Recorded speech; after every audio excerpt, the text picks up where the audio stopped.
Hey everyone, welcome to the Rachel Cruze Show. All right, today we're going to talk about baby step 3.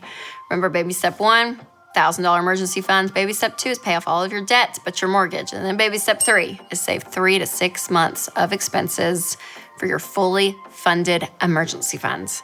So the way you can kind of view your emergency fund is it is your safety net between you and life. Where a lot of people say, well, I have a credit card in case there's an emergency. Yeah, that's not you in baby step 3 anymore, or even baby step 1, because you're saying, no, my money is my emergency fund. Money in the bank that you have, that is yours, is there in case something happens. So again, you don't have to go into debt if something comes up. It is there for you. And what ends up happening is it takes the crisis and it just turns it into an inconvenience. When you have no money and you have a lot of debt and a lot of payments and you're living paycheck to paycheck and the card breaks down, oh my gosh, it kind of is the end of the world. It is a crisis mode at that point because you gotta get it fixed, but you have no money and it's this whole thing. Versus when you have an emergency fund, you're like, the car broke down. It's inconvenient because you gotta take it to the shop and you're thinking about it, but you have money there. It's an amazing thing. So in the baby steps again, this comes after all of your debt is paid off, but your house. But I'll be honest, baby step 3 is probably the worst baby step. Some of you think, no, paying off debt is so hard, and it is. When you baby step 2, it is difficult. You're making sacrifices, and you're feeling like the pain of saying no to everything you know because everything's going to debt. What you don't realize is that intensity you have to have even in baby step 3, that like your foot is still on the pedal, or you're like, no, I'm not letting up until I have that fully funded emergency fund. And it's really hard because it can take as long as baby step 2. But you don't get all the confetti and the debt-free scream and all the excitement paying off your debt. You're just like, we're continuing to sacrifice and putting money aside. Okay, I'm making it sound terrible. Because it can be really hard. It can be really, really hard. But I'm telling you, it's one of the best feelings. Like when you finish baby step 3, it's the feeling emotionally that you get where you say, okay, for the first time ever, like we have no payments and we have money in the bank. But if something happens, we're gonna be okay. Like that sense of security is just like, whew. And you get that after baby step 3. It's an amazing thing. So there's a couple of things to decide when you're building your emergency fund. Number 1 is how much? Do you want 3 months? Do you want 6 months? If you're single, maybe you don't have kids, and you're like, oh yeah, pretty steady job, you could just do 3 months and be totally fine.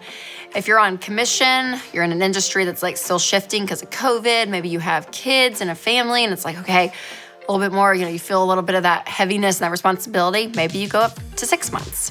For some people, their emergency fund is their exact budget. Like, this is what our budget is, and we're gonna fund that amount every single month to get to our 6 months or our 3 months, right? So if something happens, if a job is lost or anything, we have enough money to continue our lifestyle just as it is for 3 to 6 months.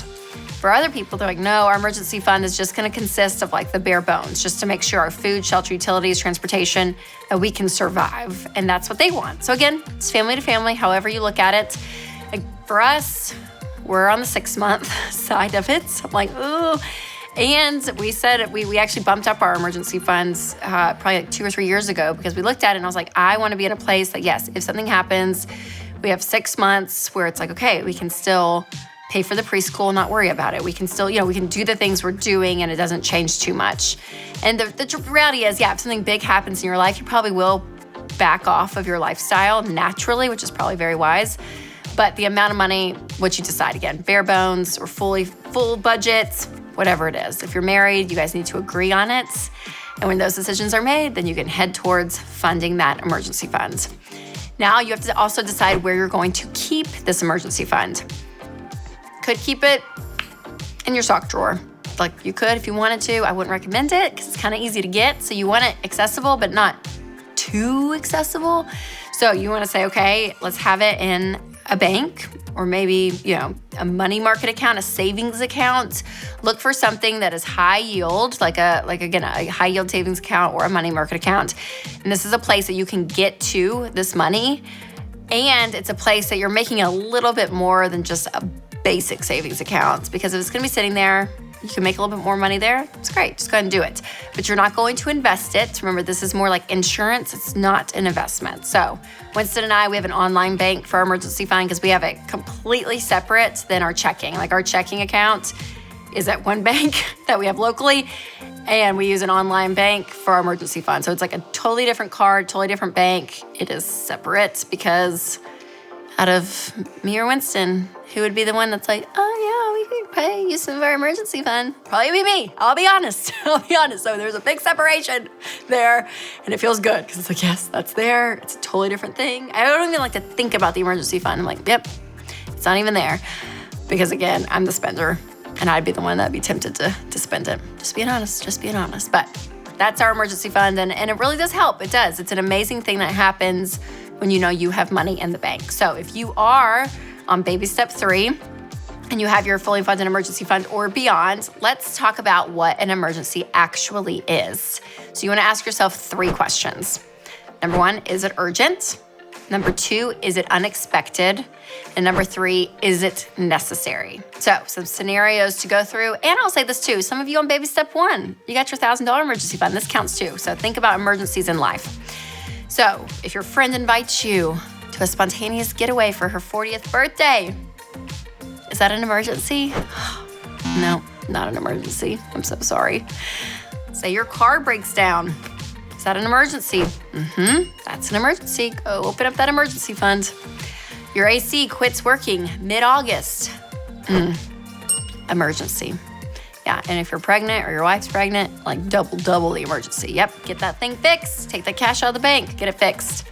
Your favorite brand goes on sale, 50% off, and you have only till midnight to get what you want half off. Not an emergency. Even though it feels like it, I understand, but it's not an emergency. Your roots are showing because you had to start coloring your hair at age 32. Yeah. Not an emergency though. Yeah, it's not. Gotta wait another month if you don't have the money in the budget. Gotta wait. You can get some spray though. I've learned this. I have this brunette spray. Trust me, I've had to do it before. Your grandparent passes away and you have to pay for an airline ticket to go to the funeral. Yep, that's an emergency. You can use your emergency fund for that. You haven't been to a concert in a year and a few months, and the favorite artist, favorite band says, oh, we're gonna play one show only. And this is it. You got to get tickets by Friday, and it's going to sell out, but we're going. We're playing, and you're going to see us, and you're going to say, yeah, but you may not have the money. It's not an emergency. Yep, can't use the emergency fund for that. Not an emergency. I'm so sorry. So again, ask yourself these questions and be truthful, okay? It takes a level of maturity to say, yep, I'm going to actually live where I'm going to use my emergency fund for an emergency, even though it's really hard sometimes. I get it. It can be really hard, but it's worth it. It really is so worth it. So as you're saving up for that emergency fund, remember every single dollar counts. And so you can sign up for my free 14-day money finder to find money in your budgets. The average person who goes through this money finder finds $2,000 a year. Is that not crazy? So it's really unpacking these places in your life and in your money that you don't realize there's actually money there, and you don't realize it. So that money finder is the way to go. So I'll put a link in the description for you to check it out. Because as always, I want you to take control of your money and create a life you love.